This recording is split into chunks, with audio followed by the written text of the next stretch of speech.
बिस्मिल्लाहिर्रहमानिर्रहीम। आज हम सेकंड ईयर का चैप्टर नंबर 12 से कुछ टॉपिक को स्टडी करेंगे। आपसे ये रिक्वेस्ट है कि वो बच्चे जिन्होंने आज फर्स्ट टाइम मेरे लेक्चर को सुन रहे हैं, तो आपसे रिक्वेस्ट है कि आप मेरे चैनल को सब्सक्राइब कर लें। उससे फ़ायदा ये होगा कि जो भी जो है वो मैं वीडियो अपलोड करता हूँ इस पे तो फिर आपको उसका नोटिफिकेशन मिल जाएगा। तो आप बजाय इसके कि आप खुद सर्च करके आप इसको मिलाएं, तो आपको खुद ही जो है वो बैठे बैठाए नोटिफिकेशन मिल जाएगा, फिर आप उसको आसानी से ओपन कर सकते हैं। साथ साथ वीडियो अगर आपको पसंद आती है, आपको लेक्चर में समझ आई, तो काइंडली से लाइक ज़रूर कीजिएगा। आज हमारा एक छोटा सा टॉपिक है, उसको स्टार्ट करते हैं, और वो है थर्मिस्टर।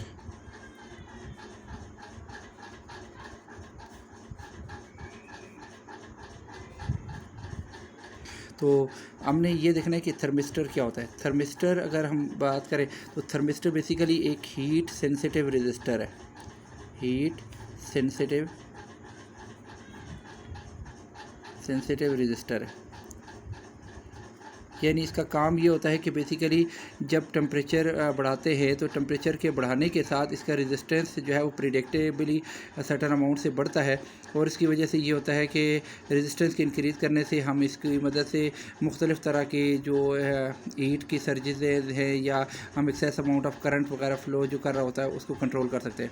थर्मिस्टर बेसिकली जो है वो हमारे पास सेमीकंडक्टर से मिलके बना होता है। सेमीकंडक्टर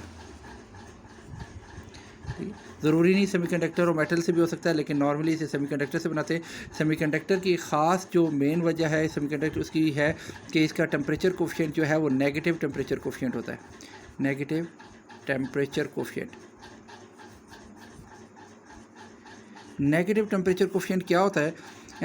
मतलब जब हम टेम्परेचर बढ़ाते हैं तो टेम्परेचर बढ़ाने से आपने पढ़ा है कि मेटल का जो रेजिस्टेंस है वो इंक्रीज़ करता है, और लेकिन सेमीकंडक्टर का जो जब हम टेम्परेचर बढ़ाते हैं तो उसका जो टेम्परेचर बढ़ाने से रेजिस्टेंस कम हो जाता है। तो ऐसे मटेरियल जिनका टेम्परेचर बढ़ाने से रेजिस्टेंस कम होता है उसको हम नेगेटिव टेम्परेचर कोफिशिएंट बोलते हैं। तो बेसिकली ये सेमीकंडक्टर है, यानी जब हीट बढ़ेगी तो हीट बढ़ने की वजह से इनका जो टेम्परेचर है वो टेम्परेचर के इंक्रीज़ करने से रेजिस्टेंस जो है वो डिक्रीज़ हो जाएगा और करंट ज़्यादा से ज़्यादा फ्लो करता है।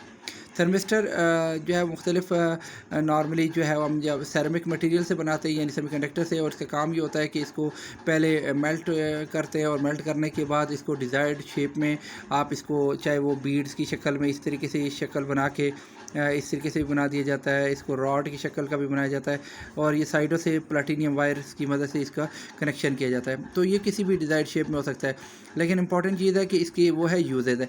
यूजेज में ये जो हमारे पास है ये एक्सेस अमाउंट ऑफ जो करंट है वो जो फ्लो कर रहा होता है उस करंट सर्जेस को रोकता है, मतलब करंट के फ्लो को रोकता है। यानी आपका दिल चाहता है, फॉर एग्जांपल जिस तरह आपकी बुक में भी एक डायग्राम बनी है, फॉर एग्जांपल ये आपके पास एक रजिस्टर है और रजिस्टर के बाद आप यहाँ पे थर्मिस्टर लगा देते। बेसिकली ये जो होता है ये थर्मिस्टर का सिंबल मौजूद है हमारे पास, और यहाँ पे हम हीटर लगा देते। अब अगर आप इसके साथ कोई भी कनेक्शन कर दे, फॉर एग्जांपल यहाँ से हम कनेक्शन कर रहे हैं, तो ये अब जैसे ही आप कनेक्शन यहाँ से कनेक्ट करेंगे तो ये हमारे पास रेजिस्टेंस मौजूद है, ये रेजिस्टेंस से करंट फ्लो करेगा, तो दरमियान में थर्मिस्टर है। थर्मिस्टर क्योंकि इस वक्त ठंडा है तो इस वजह से ठंडा होने की वजह से इसका जितना मैंने आपको अभी बताया था कि नेगेटिव टेम्परेचर कोफिशिएंट से बना हुआ है, तो जब टेम्परेचर डाउन होगा तो इसका रेजिस्टेंस हाई होगा। इस रेजिस्टेंस हाई होने की वजह से यहाँ से ज़्यादा अमाउंट ऑफ करंट नहीं फ्लो करेगा, और जब करंट ज़्यादा नहीं फ्लो करेगा तो आप आसानी से इसको ऑन ऑफ कर सकते हैं। लेकिन जैसे ही आहिस्ता आहिस्ता ये करंट इस हीटर से गुजरेगा तो हीटर से करंट गुजरने की वजह से आहिस्ता आहिस्ता हीटर इस थर्मिस्टर को हीट अप करना शुरू कर देगा, और थर्मिस्टर को जब हीट अप करेगा तो उसकी वजह से इसका रेजिस्टेंस डाउन होगा, जिसकी वजह से हीटर अपने मैक्सिमम जो है वो हीटिंग कैपेसिटी के साथ जो है वो एक वक्त आएगा कि वो चलना शुरू कर देगा। तो ये हमारा फ़ायदा ये है कि जब शुरू में हम स्टार्ट करेंगे इसे, तो स्टार्ट करते हुए ज़्यादा करंट थर्मिस्टर की वजह से ज़्यादा करंट नहीं फ्लो करेगा, तो जो हमारे जो है वो कह सकते हैं शॉक लगने से हम बच सकते हैं, और भी इस तरह की मुख्तलिफ जो है वो मतलब वायर के हवाले से बात करें या हीट की वजह से जो वायर गर्म होती है उसकी वजह से कोई भी वजह से हमें कोई नुकसान नहीं पहुंचता। इसी तरह आप उस तमाम जगह पे थर्मिस्टर को लगा सकते हैं जिस तरफ आपका दिल चाहता है कि इस करंट इस साइड पे ना फ्लो करे। इसके अलावा आजकल थर्मिस्टर में जो नेगेटिव टेम्परेचर कोफिशिएंट वाले हैं थर्मिस्टर हैं, इनकी एक और बात भी है कि हर डिवाइस में तकरीबन लगे होते हैं। ये आप CPU कह सकते हैं, इसको LCD कह सकते हैं, LCD में लगा हुआ है, हमारे TV इक्विपमेंट में लगा होता है, मोटरों में लगा होता है, तकरीबन हर चीज़ में लगा होता है। और इसका फंक्शन क्या है बेसिकली कि ताकि अगर किसी वजह से भी हीटें हो रही है, किसी भी वजह से अगर कोई डिवाइस आपकी हीट हो जाती है ज़्यादा करंट फ्लो करने की वजह से या वोल्टेज बैक से ज़्यादा वोल्टेज है, तो ये ऑटोमेटिकली जो है वो इसकी वजह से थर्मिस्टर का टेम्परेचर जो है वो इंक्रीज़ करेगा, और थर्मिस्टर का टेम्परेचर इंक्रीज़ करने की वजह से उसका रेजिस्टेंस डाउन होगा, तो इन चीज़ों से ज़्यादा करंट फ्लो करेगा। तो इसके अंदर ऑटोमेटिक स्विच होता है कि जब लिमिट से ज़्यादा करंट होगा तो ऑटोमेटिकली करंट उस स्विच जो है वो ऑफ हो जाता है। और बिल्कुल इसका सिस्टम उसी तरह सर्किट ब्रेकर का ही है कि जिस तरह आपने देखा होगा सर्किट ब्रेकर में ज़्यादा अमाउंट से करंट फ्लो करे तो वो सर्किट ब्रेकर को ऑफ कर देता है।